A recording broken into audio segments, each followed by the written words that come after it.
Le stockage de l'énergie, probablement le défi majeur de ce qu'on appelle la transition énergétique, le passage à des sources comme l'éolien ou le solaire, propres mais intermittentes.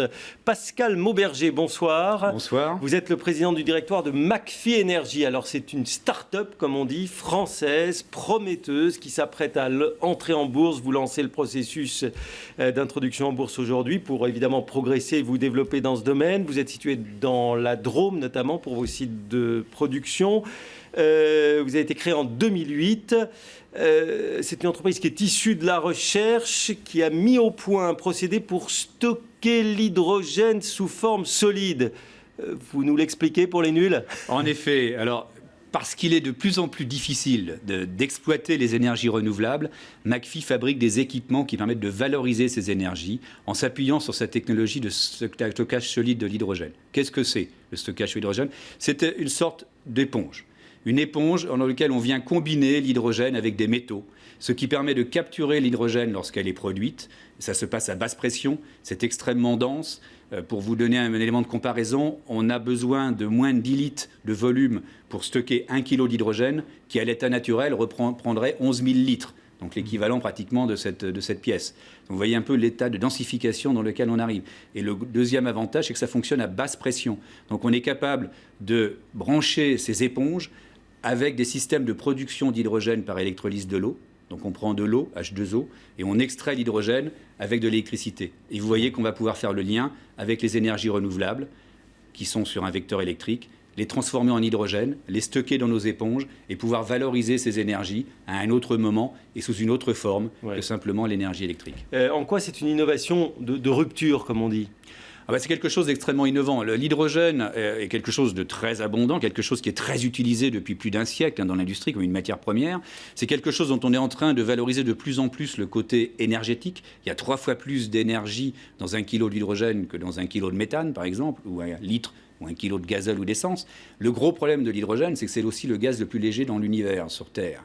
Donc pour arriver à avoir 1 kilo, il faut beaucoup densifier. Compresser. Donc on vient comprimer. Classiquement, on vient comprimer l'hydrogène à 200 bars, voire jusqu'à 500, 700 bars. Et nous, on est capable de faire beaucoup plus dense et à basse pression. C'est ça la rupture. Quelles sont les applications concrètes pour ceux qui nous écoutent, pour bien comprendre ? Alors, les premières applications concrètes, ça va être de pouvoir rendre des services dans la problématique des gestions des énergies renouvelables. On a aujourd'hui, alors qu'est-ce que c'est les énergies renouvelables ? C'est de l'éolien, c'est du photovoltaïque. Quelque chose qui apporte un énorme changement dans le mode de production et de gestion de ces énergies. Jusqu'à maintenant, on est habitué à avoir de l'énergie qui s'adapte à la demande. C'est-à-dire que quand vous allumez la lumière dans une pièce, eh bien quelque part, vous ne le savez pas, mais il y a une centrale qui vient mettre un petit peu plus d'énergie électrique sur le réseau. Et quand vous l'éteignez, la centrale va s'adapter. Là, c'est totalement différent. Vous avez du vent, vous avez du soleil, l'énergie est créée, elle est fabriquée. Mais si la consommation n'est pas là, que fait-on ? C'est ça, elle risque d'être perdue. Elle risque d'être perdue.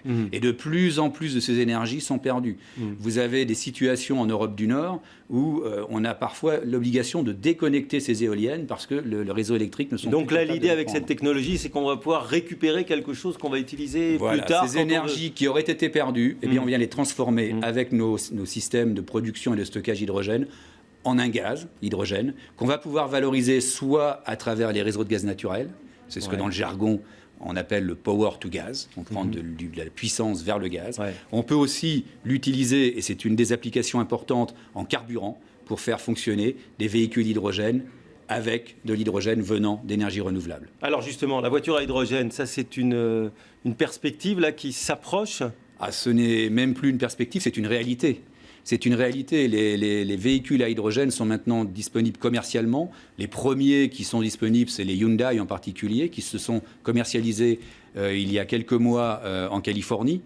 Et pourquoi en Californie ? Parce qu'il y a des réseaux de rechargement, des pompes à hydrogène. Et c'est là que vous intervenez pour amener l'hydrogène dans ces réseaux. Et c'est là que nous intervenons, puisque avec nos équipements, on va être capable de produire l'hydrogène. L'intérêt de la voiture à hydrogène par rapport à ce qu'on a aujourd'hui, par exemple, avec la voiture électrique c'est vous retrouver avec un véhicule hydrogène l'usage classique d'un véhicule qu'on a l'habitude de conduire. C'est-à-dire vous faites 500-600 km avec un plein.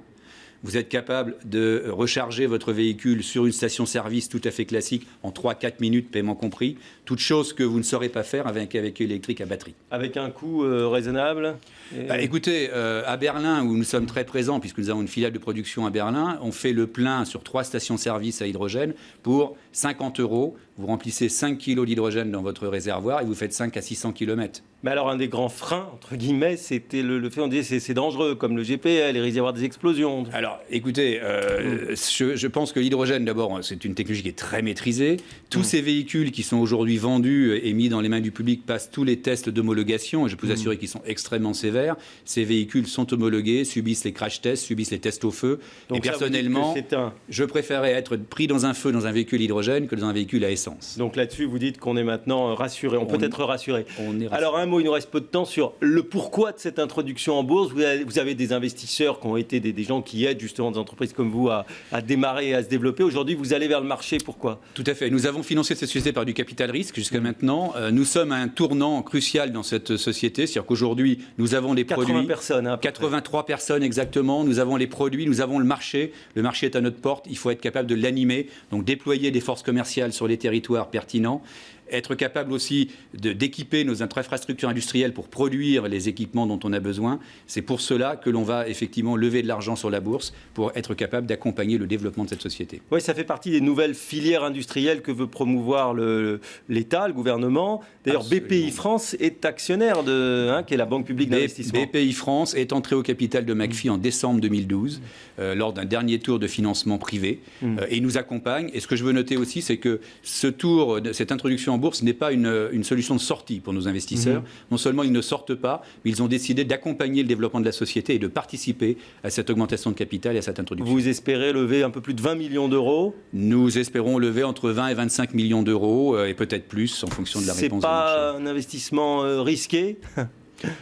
Écoutez, je vous renvoie à la note au prospectus, mais nous avons démontré aujourd'hui que nos produits fonctionnent, qu'ils sont disponibles commercialement.